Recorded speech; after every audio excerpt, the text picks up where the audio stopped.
time we set up linear regression, right? So today's class will be okay at the beginning, but then it gets pretty bad in the end. So brace yourself, it's coming. Okay, so linear regression, we are fitting in a linear function in our data set. So last time we set this up, bless you, we have the arrow function on what we call psi of AB, what that equals to, let me have this in front of me. Okay, so this is something we derived last time, so we're gonna start from here. And k from 0 to m. So we have m plus 1 points, that's our data set, and we try to fit in a straight line, right? To best approximate the data set in the sense of least squares. So the square arrow of the square atom up shall be small as possible, okay? And then we also know and notice that at the minimum, where the arrow is minimized, we have the partial derivatives in A and in B shall be 0. Is that right? Okay, so those are from last time, and now we will continue. So now we do work out some details. How do we do the partial derivatives for the function psi that's given there? So look at the partial phi, partial psi, partial A. Okay, so you have to think now, A is the variable in this expression. A is the variable, all the other symbols are constants. They are numbers. Is that clear? I'm differentiating in A. And also the summation sign here is a finite sum. So I can differentiate term by term and add up. Is that clear? So that's what I'm going to do. So I keep the summation sign and I go in there and I differentiate each term. Now I just need to look at this term here. A is my variable. Okay, chain rule, ring the bell, I need to do that. So 2 times whatever I have here. That's the first layer I peeled. And now I need to look at the thing inside and differentiate that in A, thinking all these are just constants. So what would I get? This expression, isn't this a linear expression in A? You differentiate it, all you get is the coefficient in front of A, is that right? So all you get is an xk, and that shall be 0. Is that clear? That's like the key step. Once you got this, the rest is the same. We just repeat this idea over and over. Right? So partial psi, partial B will be k from 0 to m. Okay, chain rule, I'll get 2 times the thing. Let me copy. Times. Now I am going to differentiate the expression here in B, thinking everything else is a constant. So there is just one B here. I differentiate it, I get 1. Is that right? That's all I have. And equals to 0. So I see I have 2 equations. This is my first equation, and this is my second equation. And I have 2 unknowns. So 2 equations and 2 unknowns. My unknowns are A and B. Okay, so if they're nice, I shall be able to solve it. And I also observe that all these are linear equations for A and B, because A and B stands alone. They are not multiplied with each other in any sense, right? Okay, so let's simplify a little bit. So I first observe the 2 is a common factor everywhere, since in the end the whole thing is 0. If I write like this, I get this equation and that equation, and I see I can drop the 2. It doesn't matter, right? It's a constant. Take that out, and I want to rewrite this in a way that it's clear this is a system of linear equations. Okay, so we want to rewrite. Let me take a step or 2 to rewrite this. Okay, so take equation 1 and see what we can do. I will first distribute the summation sign. Okay, I'll first distribute xk onto each, and then I distribute the summation sign on each. I'll have 3 sums, right? So let me take a step. So step 1 will be summing over a xk square. Is that okay? So I will just write sum. That means summing from k from 0 to m. Is that okay? I'm not going to write all that. So this sum means sum k from 0 to m. I just write a sum. Okay, it's understood. Otherwise, I keep writing it. It's annoying. Okay, the second one will be summing over b of xk. And the last one is summing over yk xk equals to 0. That's just distribution. I didn't do anything yet. And now I pay attention to the first sum and the second sum, and I see I'm summing over k, and this a here has nothing to do with the k. It's just a constant appearing in every term. I could move it out. Do you see? I can sum all this first and multiply the whole thing by a. Okay? So summation xk squared times a. I can write the first term like that. Okay? And the second term, summation xk times b. Right?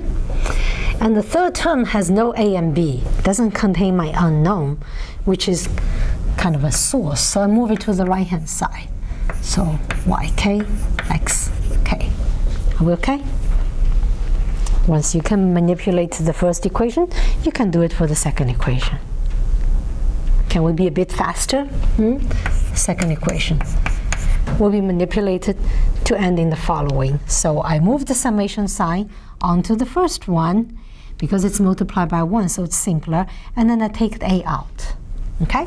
So I will have summation of xk times a plus, and then I will sum over b m plus 1 times. What does that give me? Well, b is added up to m plus 1 times. So b is multiplied by m plus 1, right? And the right-hand side will be summation of yk over to the right-hand side. So summation of y. Okay, so that's equation 3, and that's equation 4. And in the end, this is the system that I have to solve for a and b. Is that clear? So you see, once the data set is given, once you know all the xk's and yk's, you can easily compute the sum. All these sums you can easily compute. This becomes a number in the end. This becomes a number, and that's a number, that becomes a number. You will have a number times a plus a number times b equals to a number, right? So you can solve it. Okay. Is that okay? So that's just the first in system here. So let's give the name. So these two equations, they are called the normal equations. Okay? So you have to know how to set up the normal equations. Okay, so let's take an example. It's not, maybe not the best example to go through on the blackboard, but just to illustrate, it can be done, not with that much time. Okay, so I have a data set that's given. It will take me some time to write this out. So it's some measured data that I have here about, I have a liquid, and then for different temperature of the liquid, it will have different surface tension. Okay, anyone studies physics here? How do you know? Do you know of fluid mechanics, whatever? Do you think as the temperature increases, the surface tension increases or decreases? What do you guess? Are you sure? No. Why would you say that? Educated guess. Good guess. Yeah. No. Never. No, I would not have guessed it right. You really need to know. So you think you have some liquid. When it's hotter, do you think it has more surface tension or less? it's more mobile. Surface tension will keep things on top of it. It will be less likely it can keep it, so it will be less, right? Does that make sense? Yeah. Okay, so let's put the surface tension measured. I don't know how they measure it, but pretend they measured it.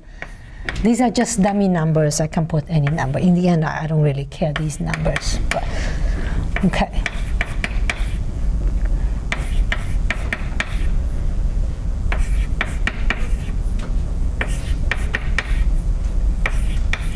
Okay, so as you see, the temperature grows and the surface tension goes down a little bit, not so dramatically, right?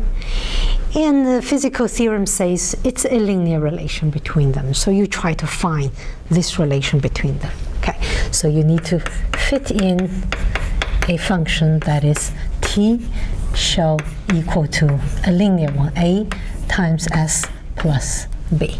And you want to find a and b. Okay, so fit in by least square method. Okay, so your goal is just to find a and b. Okay, so we already actually derived the normal equations for this linear regression, haven't we? It's just here, equation 3 and 4. All we need to do is find these sums and know where they go and set up the system, isn't it? We've done the intelligent part. Okay, so let's find the sums. So you just need to realize what kind of a sums you have to find out. Okay, so the x over there correspond to the t, and the y over there correspond to the s.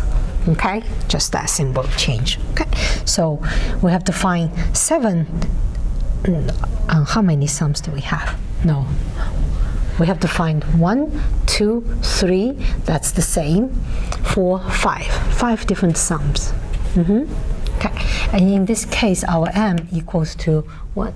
0. So if you put k here, 0, 1, 2, 3, 4, 5, 6, 7. So m equals to 7, which means 8 points of my data. Okay, so let's do the sum.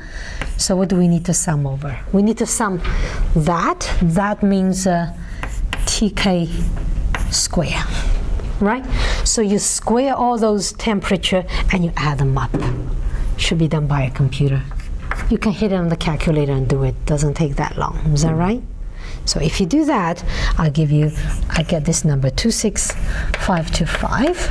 Okay, and I see I also need that one that will be summing over all tk. So I just add up all the tks, right? 8 of them. That will give me 365. Okay, and m plus 1, I know I don't need to do it. I need this sum here, summing over yk, not yk, y is sk, tk. So you will do this times that, and this times that, and this times that. Probably write a column down, row down here, and then add them all up. Okay, and if you do that, you get 22685. And then the last one is all the yk, which is the sk here. So you just have to add up all these numbers around 60 something.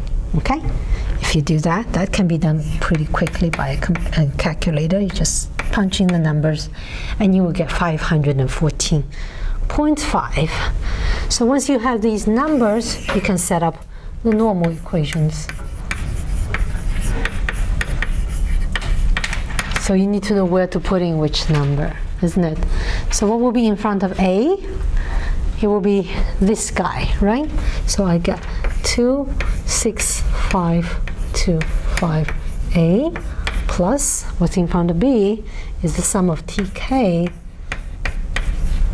and then the right hand side is this one, 22685, and then the second equation in front of A, I will have this guy, so 365A, because it's symmetric. These two numbers are the same. Okay, and in front of B is m plus 1, which is 8. And then the right hand side is sum of sk, so 514.5.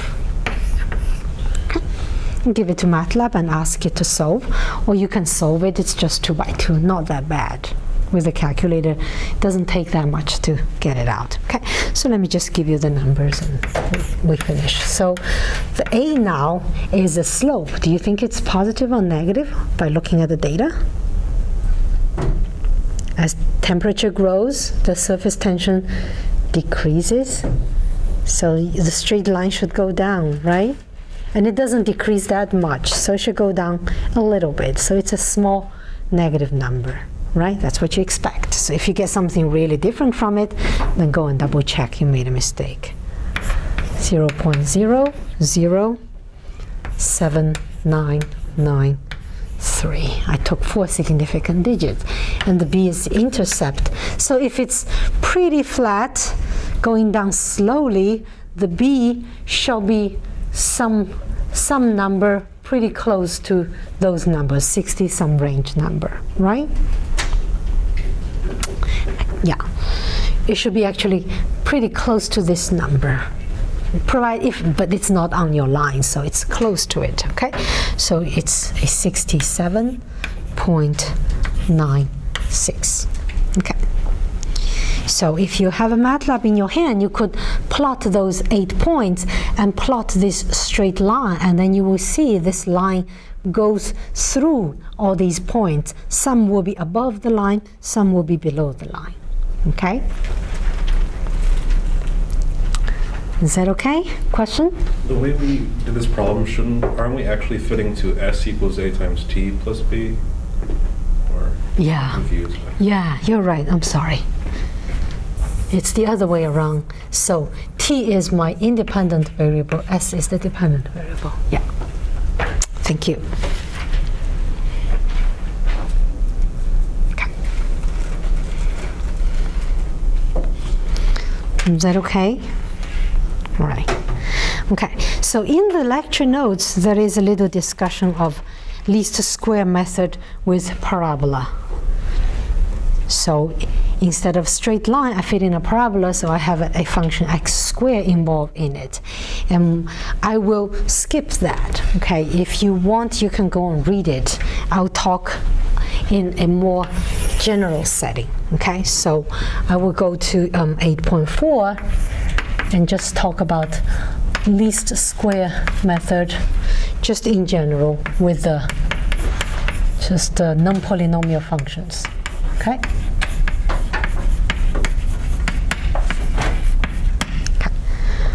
So the same data set is given, and now I want to fit in some function. So I want to fit in a function y as a function of x, which is, let's say I have 3 functions I want to fit in. So some number a times f of x plus some number b times g of x plus some number c times h of x. So if this shall be a polynomial, or even our linear regression case, you can think f is 0, right? And g is x, h is 1. That will be a linear regression. You want a parabola, you can think that's x squared, and that's x, that's 1. Right. So this is more general. Okay, it includes the special cases. Okay. And I want to fit this in to best fit the data in the least square sense. Is that clear? So let's define the arrow. So this psi now depends on 3 parameters, A, B, and C. Okay, so how did we define the arrow? Do we remember? K from 0 to m. You go through each point, and at each point you try to see the distance between this and the data set, and you square it, right? So this will be A f x k plus b g x k plus c h x k. That's my function. Evaluate at xk, and how far away it is from my data, yk. And then I square this. Is that okay? Okay, and then at the minimum, what do we know? All the partial derivatives, the first partial derivatives shall be all 0.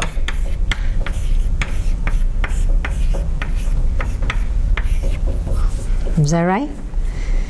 So, you know, you can visualize that you will get 3 equations and you have 3 unknowns. A, B, C's are your unknowns. Then you can solve it if the system is good. Okay. Are we okay? So now let's do these partial derivatives and see what normal equations do we get. I'm going backwards.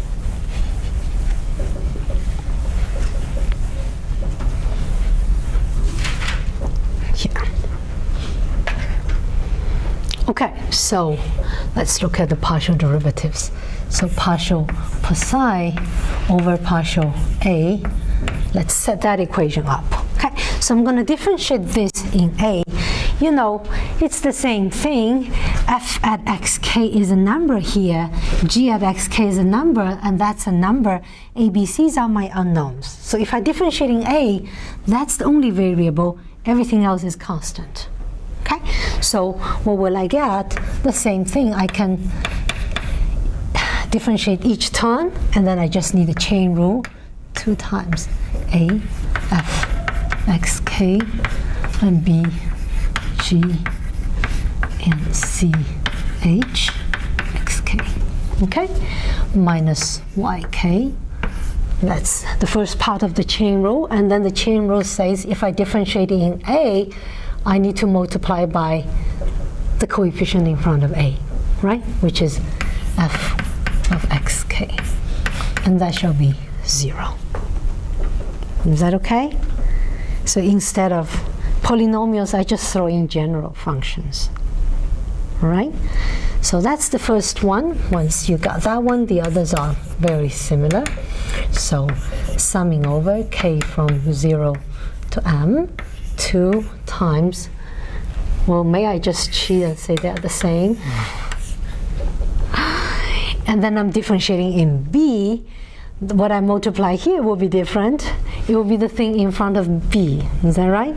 So I get a g of xk equals to 0. Is that okay? And then the third one, partial phi, partial c. Okay, and still this part is the same. 2, whatever in here is the same because the same chain rule. And then I need to multiply whatever is in front of c, which is h of xk equals to 0. Is that right? Repetitive now, isn't it?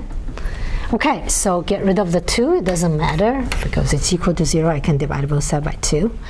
And I want to write it into a system of linear equations in my unknowns. Okay, so rewrite. I want to obtain my normal equations. So rewrite them.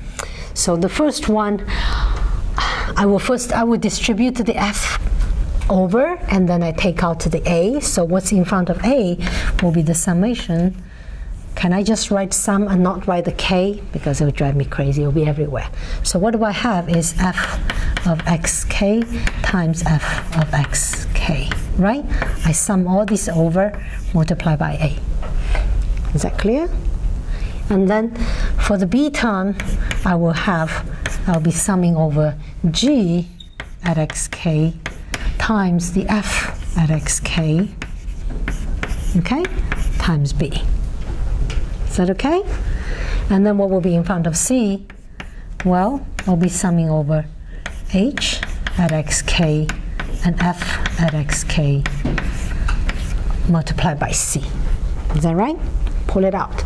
Okay, and then what's my right-hand side? Well, it's yk times f. So summing over yk and f xk. Is that okay? So just instead of a specific function now, they are called f and g and h. Just something I call them.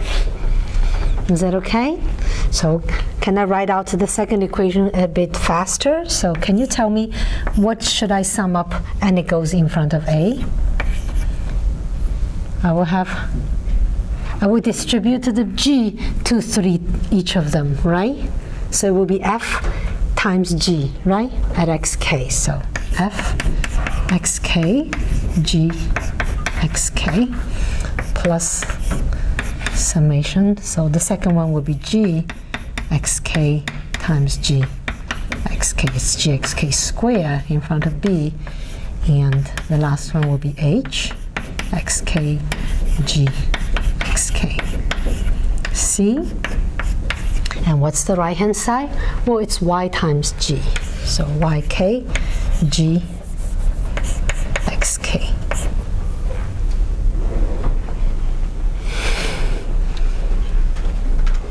We okay? Okay, so the last equation, let me write it out. So it's f. Everything is multiplied by h now, isn't it? A plus g xk h xk b plus summation h xk. Let me square it times c and yk h xk. Okay, so these are the normal equations.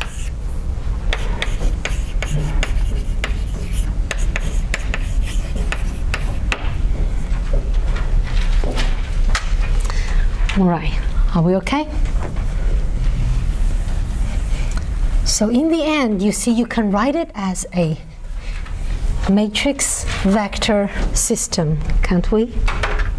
In matrix vector form, and your matrix will be just having coefficient as they appear here. Your unknown vector is A, B, and C, right? You ask MATLAB to solve it. So what about this system? What do we observe? Something special about it? Let's look at the corresponding position symmetric above the diagonal line. Are these two terms the same? Do we see? They're the same, right? F times G is the same as G times F, right? What about this guy and that guy there? Are they the same? I mean the coefficient term, that's what I'm talking about. The term in front of A here and the term in front of C. Are they the same? And then what about this term and that term? Are they the same? So which means that you actually have a symmetric system, isn't it? The A matrix is symmetric, right? So you make this observation. Symmetric, okay? So which is nice because that's like main work, summing up all your data and get these numbers. So you just need to do like a little bit over half of the number of entrants of the A matrix, right? All right, are we okay? So far so good? Okay.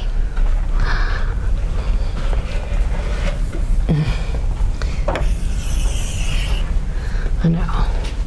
Okay, so now I want to talk about, this is a 3 different functions inside the function you're trying to fit in. Let's talk about in the general setting, 8.5. Okay, so general linear least square method. Okay, so let's talk about in the general setting. So because in the general, you might not exactly have 3 functions. You might have a bunch of functions in it. So how do you fit it? Okay, so let's put this one up. So now I am given all these functions, G0, G1, G2, all the way to Gn. These are n plus 1 given functions. Okay, and I assume that they are nice. In particular, I assume that they are linearly independent. Okay, so let me put these words out. They are linearly independent. Have we heard about this somewhere else? Linearly independent? You've taken 250, 251. When you form solutions of second order partial differential equations, you need 2 bases. They have to be linearly independent. What did you use to check that? there is a fancy name, some function that you can use to check if two functions are linearly independent. It starts with an H. It starts with an H. No, starts with W. The wash. Wronskian. Yeah. It's a Polish name. We have to learn all these languages here.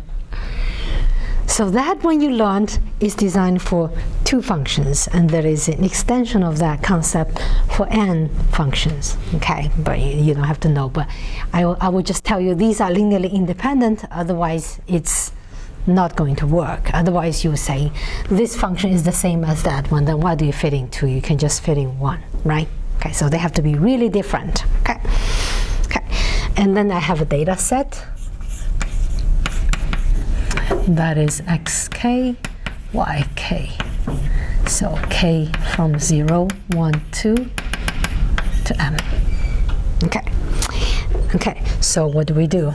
We want to fit in the function y. Now, this is called a linear combination of all these basis functions, meaning for each function, I'm going to multiply it by some constant coefficient I call ci on gi, and then I add them up, I from 0 to n. Okay, it's a linear combination. Okay, and then so these gi's are called basis function. And they have to be linearly independent. Otherwise, the problem is not well posed. Okay.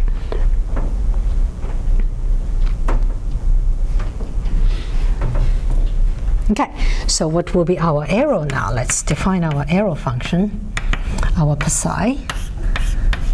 Now psi depends on all these coefficients. So C0, C1 to Cn. Now my job is to find all these c's, right? Once they are found, my y function is found. Okay, so the arrow will be summing over all the points, and then in every point I will measure the arrow at that point and square it. So at every point the arrow is y evaluated at xk, okay, minus yk squared.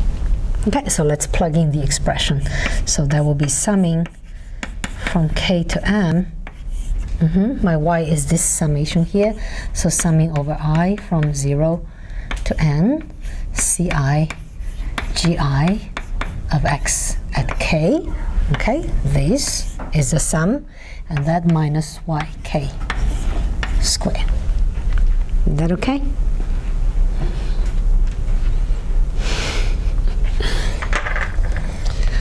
Oh la la.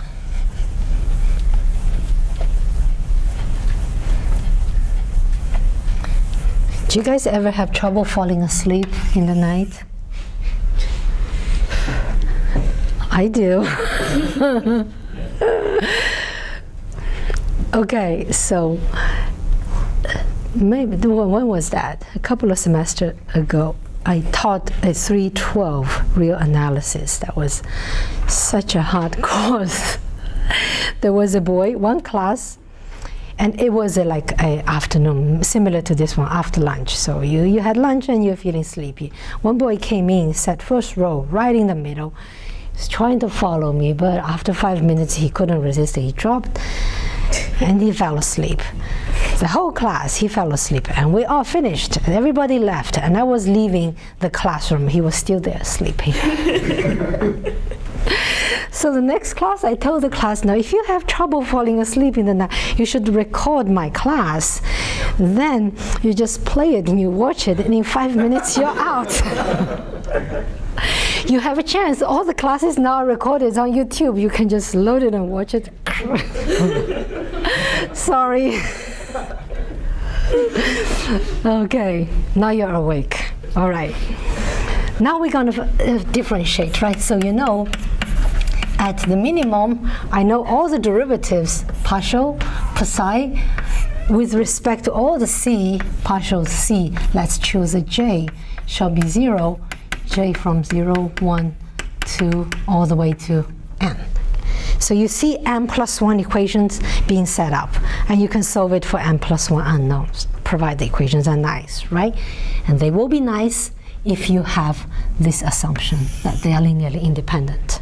Okay, they're guaranteed, though we're not going to go prove that. Okay, so detail of this derivative. So we're going to differentiate this in J, that expression here, partial psi, partial Cj. What does that give me? Well, it's still the same thing, isn't it? I'm going to summing over k from 0 to n, and I'm going to differentiate each term. Chain rule says I have 2 times the summing over Ci Gi of xk, right, over I. Oh, there's so many things to keep track of. Minus yk. That's that thing, 2 times that. And now I have to differentiate this thing in Cj. I think everything else is a constant. Cj is the only variable in this whole expression. What would I get if I differentiate with respect to that?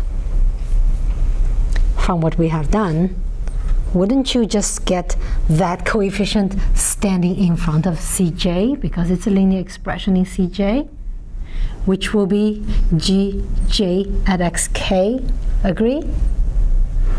Yep. Isn't that just Gj at xk? Is that right? Equals to 0 for each equation j. Okay, so get rid of the 2, it has no meaning. And now I'm going to exchange the summation sign. So I have I from 0 to n, and now exchange this k from 0 to m.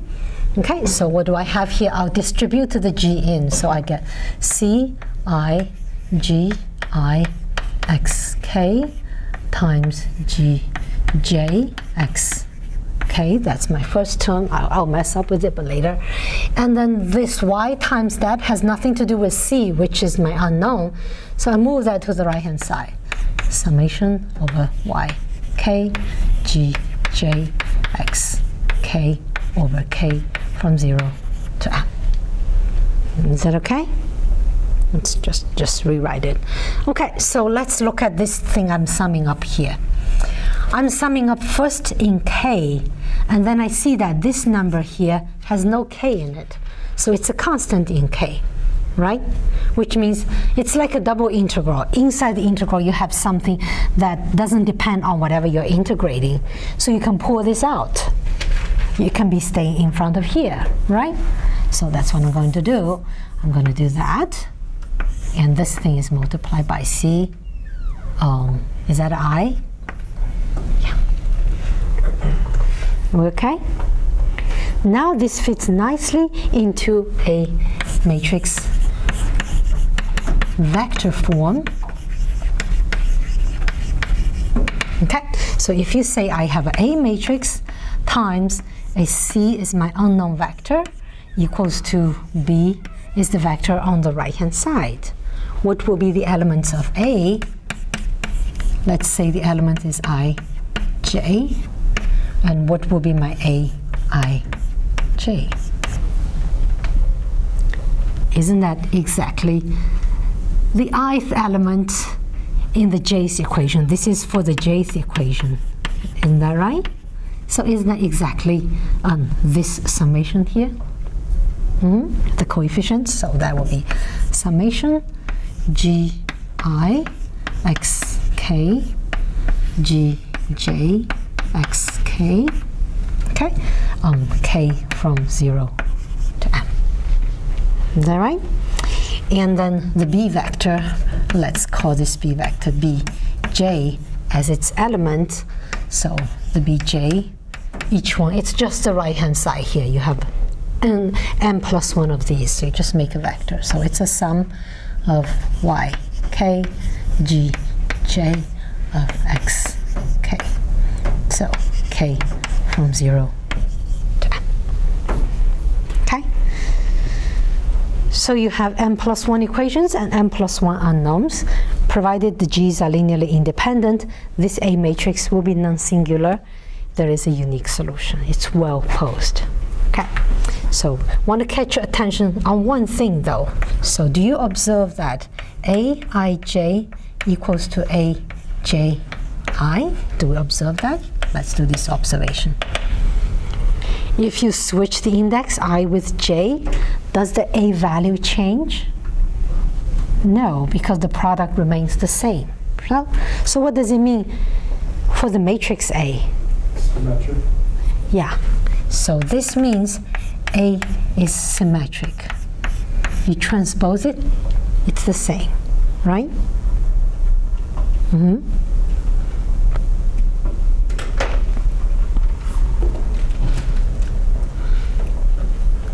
Yeah. Was that okay? Too much indexing manipulation?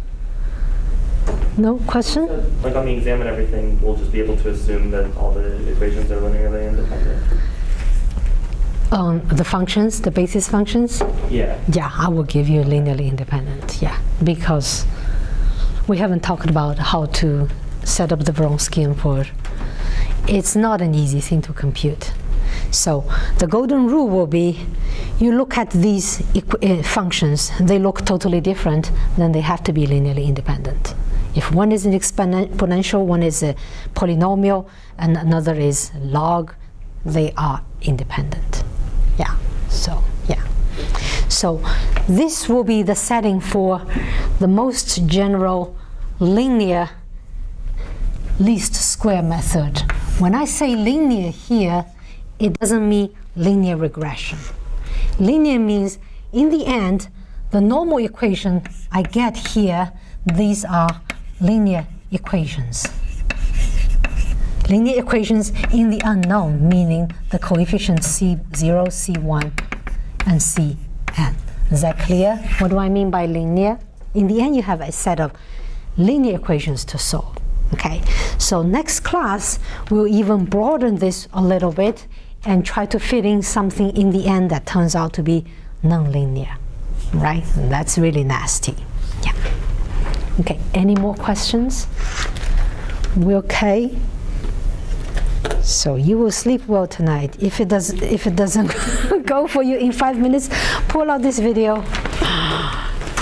All right.